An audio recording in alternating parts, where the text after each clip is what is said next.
In this module, we examine the diverse populations commonly referred to as Asian, Asian Pacific Islander, Asian American, or the acronym AAPI, Asian American Pacific Islander. We'll briefly examine 4 issues.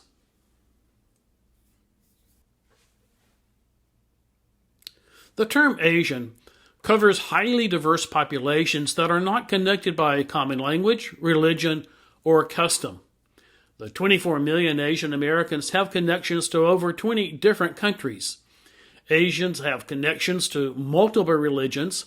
However, according to the Pew Research Center, Asian Americans are predominantly Christian, 42%, and almost equally divided between Protestant and Catholic. The remainder are 14% Buddhist, 10% Hindu, 4% Muslim, and 26% unaffiliated.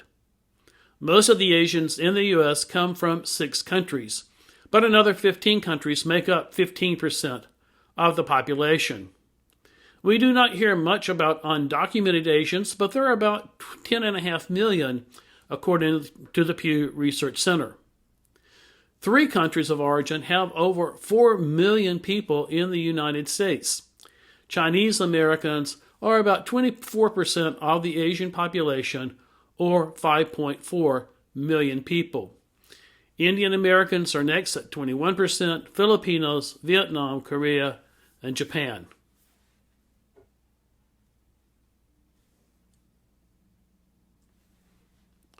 While the different Asian populations speak a wide range of different languages, those in the U.S. are highly proficient in English, including 57% of those who were not born in the U.S., while 95% of Asians born in the U.S.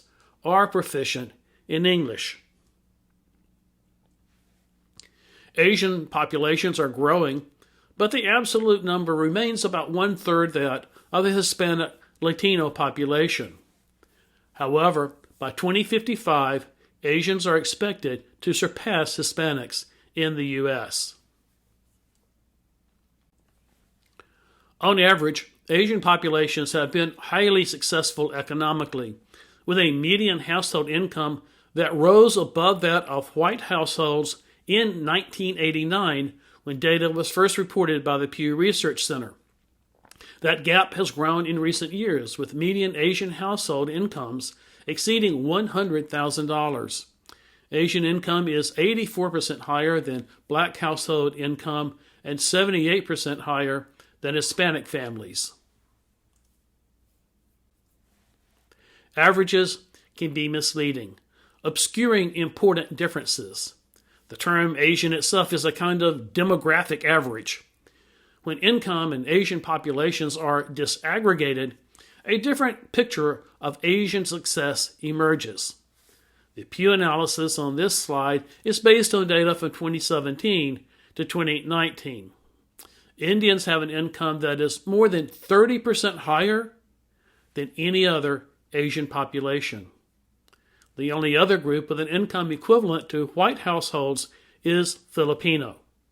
Nonetheless, most Asian households earn more than black and Hispanic households in the U.S. The history of public policy regarding Asians is complex and differs from one country of origin to another. Generally, the policies are similar to other marginalized groups. They are rooted in the capitalistic desires to exploit cheap labor, especially post-African slavery. Capitalistic exploitation is balanced by white populism, where the working class views immigrants as a threat to their jobs and a restraint on higher wages. Public policy responds to these pressures on the changing political winds. Chinese immigrants were among the first Asians in this country. They came in search of wealth, especially in the California gold rush. Disappointed in the mountain of gold, they stayed to build the railroads and work in agriculture and a variety of other jobs. This module includes a timeline of major public policies related to Chinese immigrants. Among them are the 1982 Chinese Exclusion Act.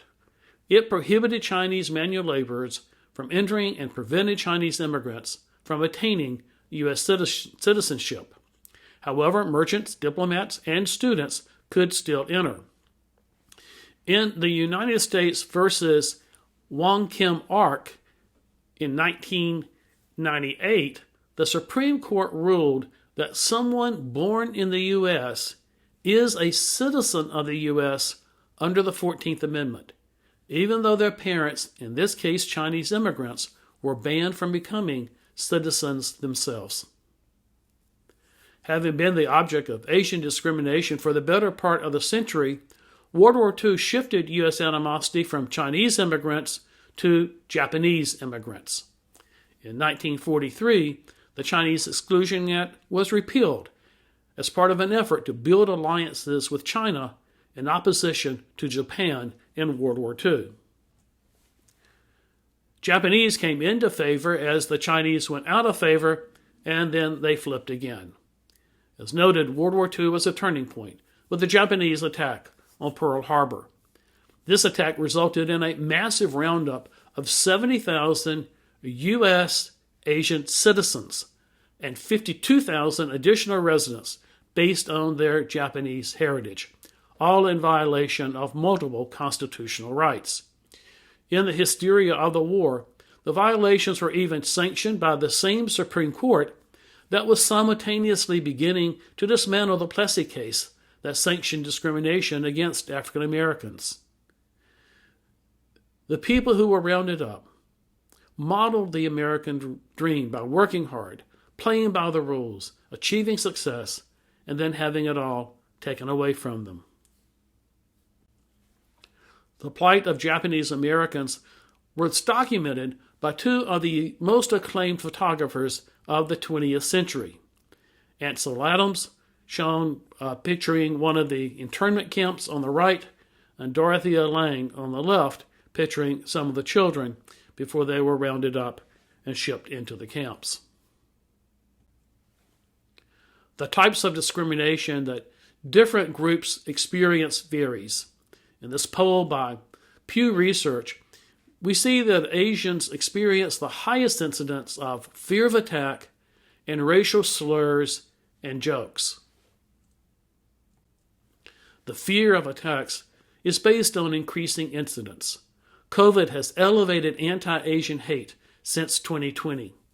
Political bashing of China and the normalizing of terms such as Kung Flu and China virus contributed to the harassment and attacks in the U.S. and other countries of people who are Chinese or who are perceived to be Chinese. Stop AAPI Hate is a campaign launched by an alliance of Asian Americans in response to the attacks related to COVID.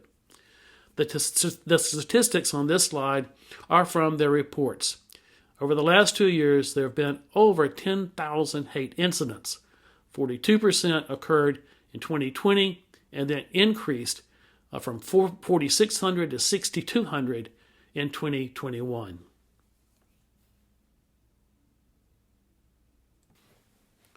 Asian Americans and Pacific Islanders are underrepresented in elected office, even as they are the fastest growing demographic group. According to Politico, Asian Americans make up less than 1% of elected leaders across all levels of government, while making up over 6% of the population. Interestingly, the country of origin for the first Asian elected to Congress and the first Asian elected vice president is India. In November 1956, Dalit Singh Song, who everyone simply called Judge, became the first person of Asian descent elected to the U.S. House of Representatives. He came from California. He was born in India, became a naturalized citizen, a successful business person, and was elected county judge. In 2021, Kamala Harris became the first Asian American vice president, the first woman and the first African American. Born of immigrants, a black man from Jamaica and a brown woman from India, Kamala Harris, too, came from California. Her parents divorced when she was 7, and she was raised by her mother. Her Her mother had come to the country when she was only 19 years old, leaving India alone. She had graduated from Delhi University and went on to study at the University of California, Berkeley, where she received her doctorate in nutrition and endocrinology. Maya Harris, Kamala's sister, once tweeted, quote, "You can't know Kamala Harris without knowing who our mother was."